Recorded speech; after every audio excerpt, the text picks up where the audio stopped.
세 가지의 버릇을 고치라고 하는 그런 글이 있습니다. 첫째는 마음 버릇입니다. 우리의 버릇 중에는 마음 버릇이 있어요. 늘 부정적인 생각, 늘 원망, 또 늘 마음에 그런 악한 생각들, 이런 버릇들을 버리고 긍정적이고 또 늘 감사함으로 살아가자는 거죠. 두 번째는 말버릇입니다. 입만 열면 비판하고 불평하는 건 말버릇이 잘못된 거죠. 늘 칭찬하고 격려하고 감사가 우리의 입버릇이 되도록 만들어 가자는 거예요. 그리고 또한 셋째는 몸버릇입니다. 찌푸리고 항상 인상 쓰고 있는 그런 버릇을 좀 새해에는 바꿔서 늘 좀 웃고 맥없이 있지 말고요, 좀 힘있게 당당한 그런 모습으로 고쳐 나가는 한 해가 될 수 있기를 축복합니다. 이와 더불어서요, 우리 인생의 행복을 지금도 가로막고 있는 또 다른 장애물이 있다면 그건 바로 우리에게 있는 약점입니다. 우리의 연약한 부분입니다.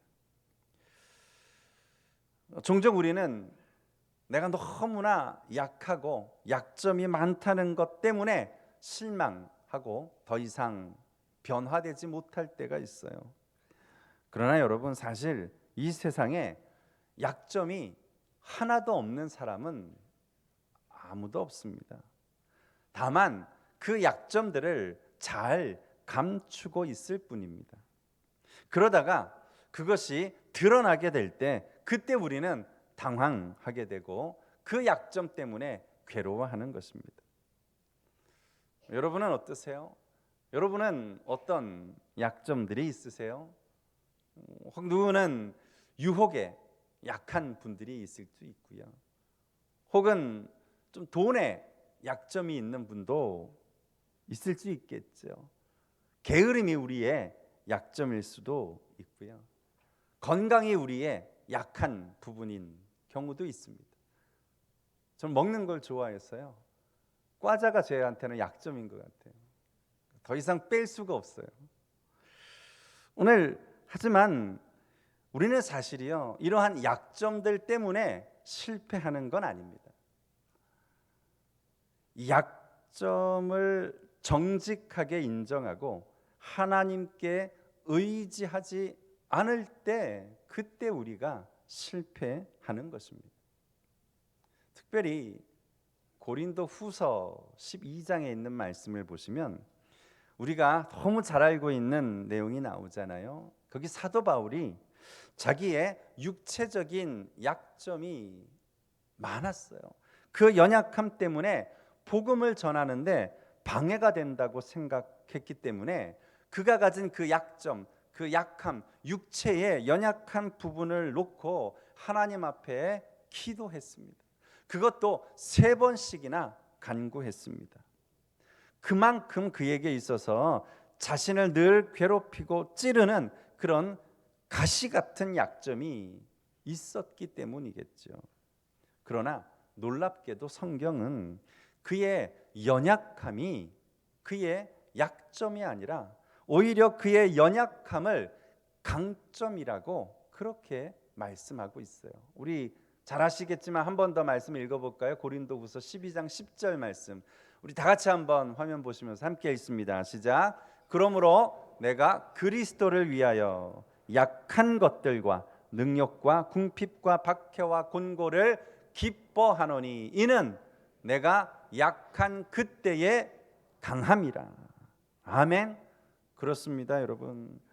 진정으로 하나님의 은혜로 충만하게 체험받기 위해서는요, 먼저 우리의 연약함을 인정하고 그것을 받아들이는 것이 중요합니다.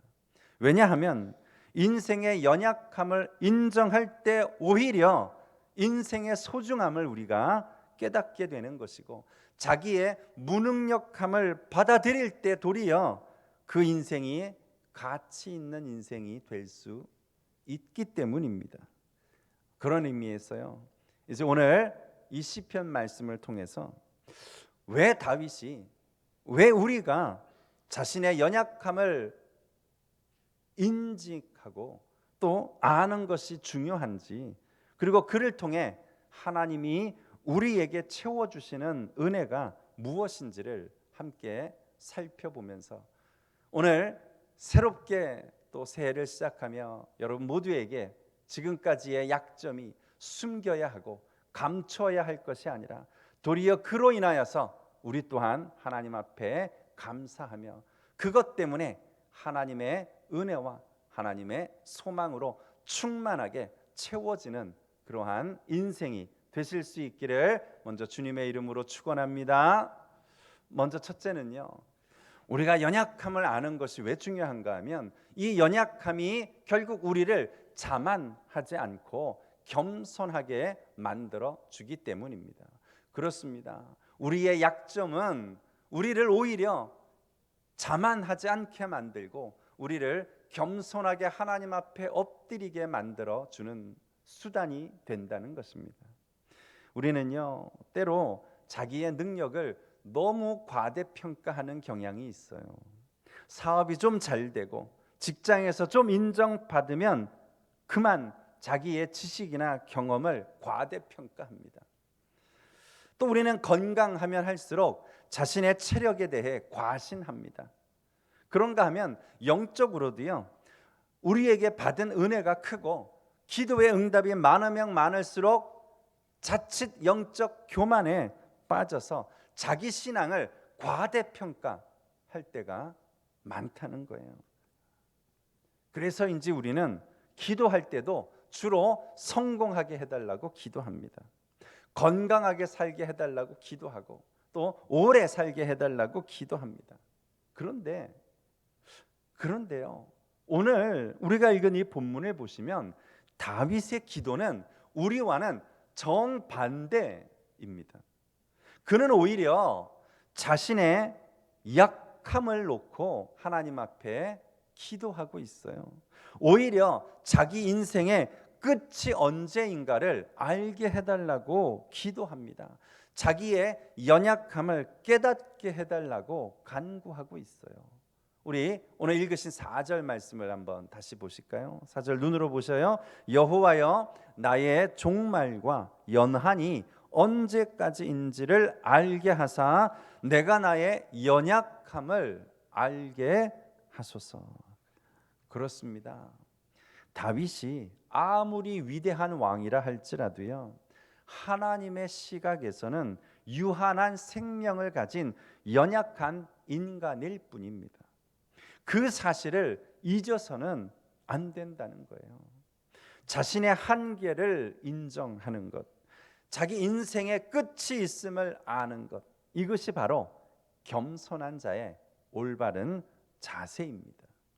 그래야 우리가 자신의 한계를 넘어서지 않고 겸손하게 하나님을 의지하며, 그래서 우리의 소망이 하나님께 밖에 없음을 비로소 우리가 인정하게 된다는 사실입니다.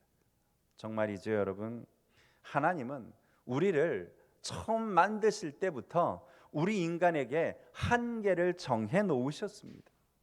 그래서 우리 마음 같아서는 막 영원히 살고 싶고 원하는 대로 다 하며 살고 싶지만 그렇게 살 수 없는 것이 우리의 인생입니다.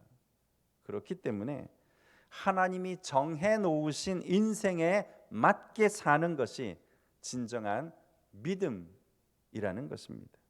그래서 다윗은요, 그 다음 5절을 보시면 또 이렇게 고백합니다. 5절은 우리 같이 한번 읽어볼까요? 5절 시작. 주께서 나의 날을 한 뼘 길이만큼 되게 하심에 나의 일생이 주 앞에는 없는 것 같사오니 사람은 그가 든든히 서 있는 때에도 진실로 모두가 허사뿐이니이다. 그렇습니다.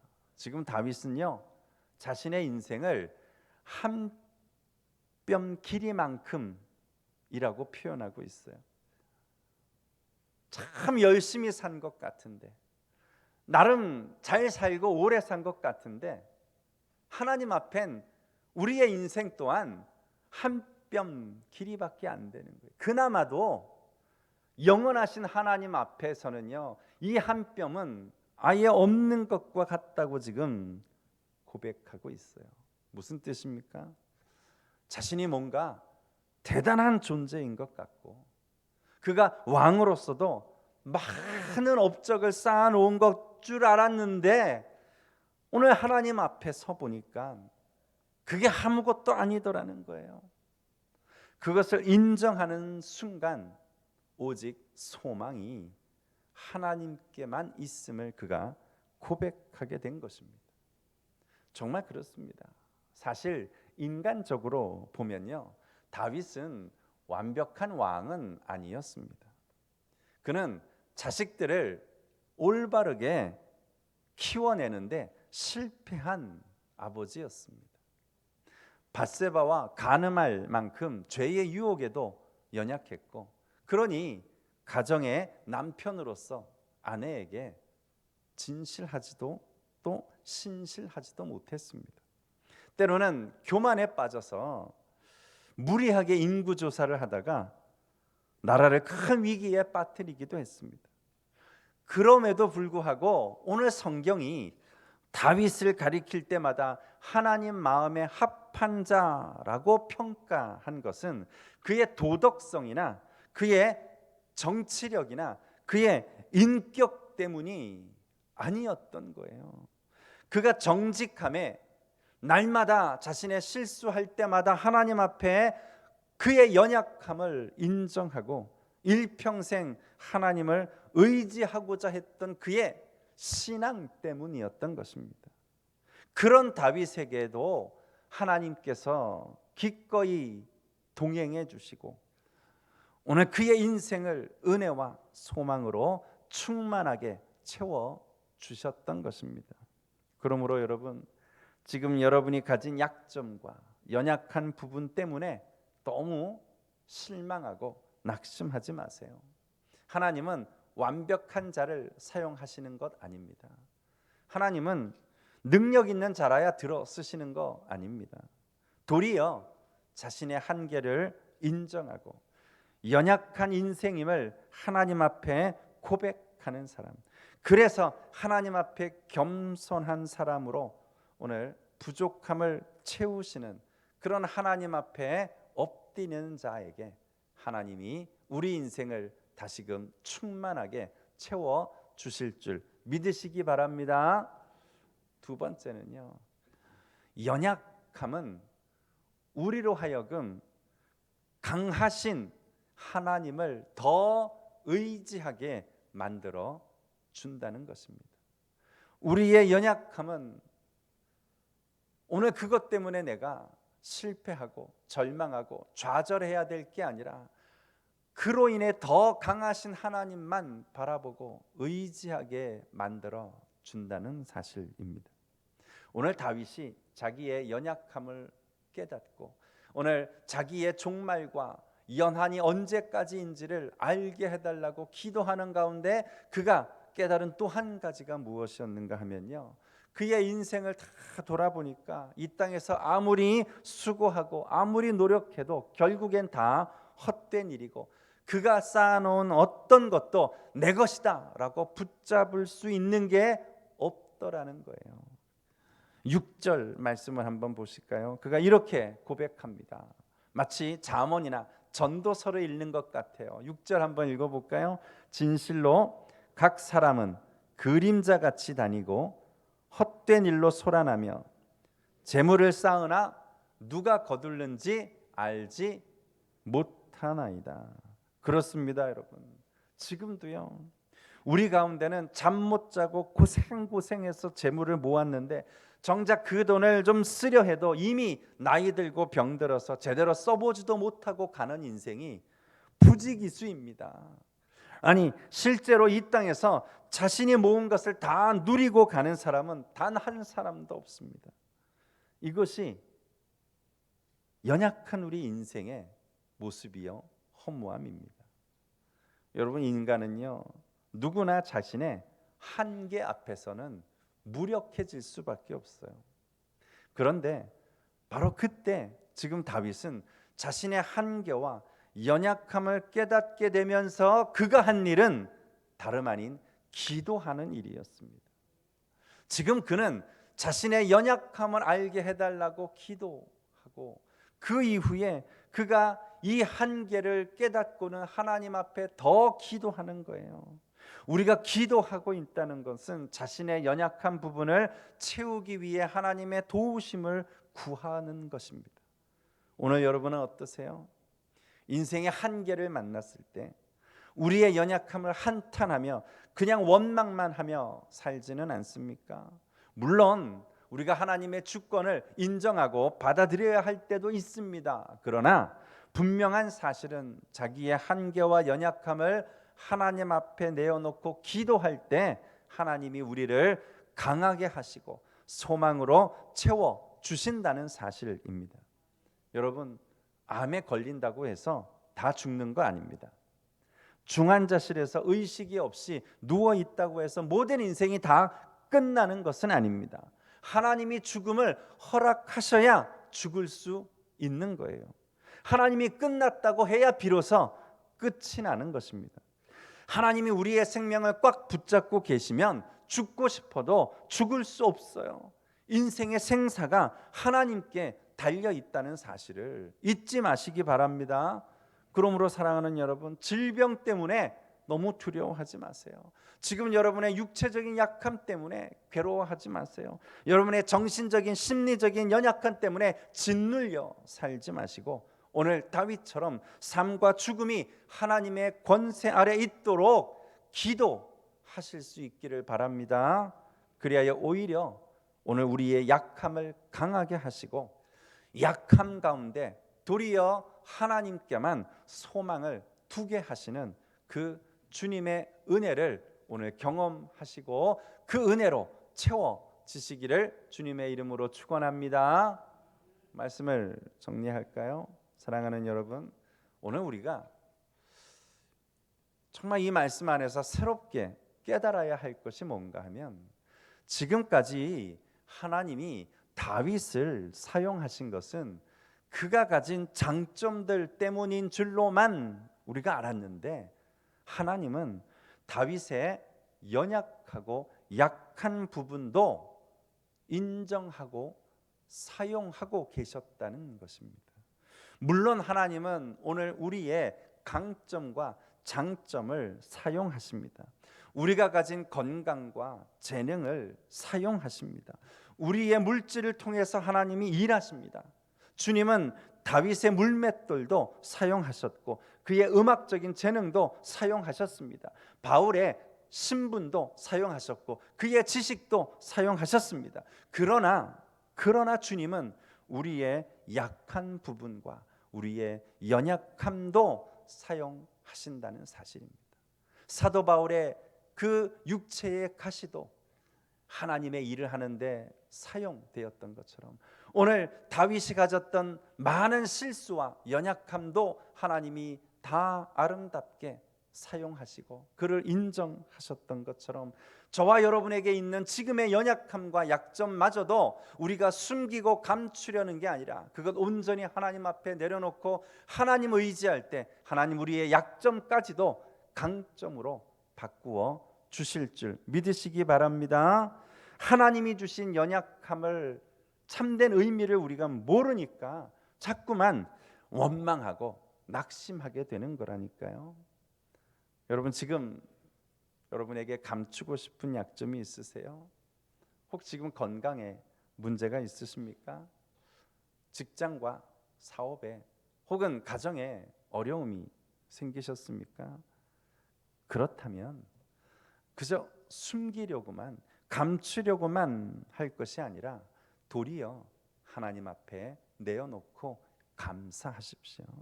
그래야 자기의 힘을 자랑하지 않고 하나님께 더 의지할 수밖에 없게 되지 않겠습니까? 가시 같은 남편, 가시 같은 아내, 가시 같은 자식들 때문에 막 속이 찌르고 아프다고요? 도리어 하나님 앞에 감사하십시오.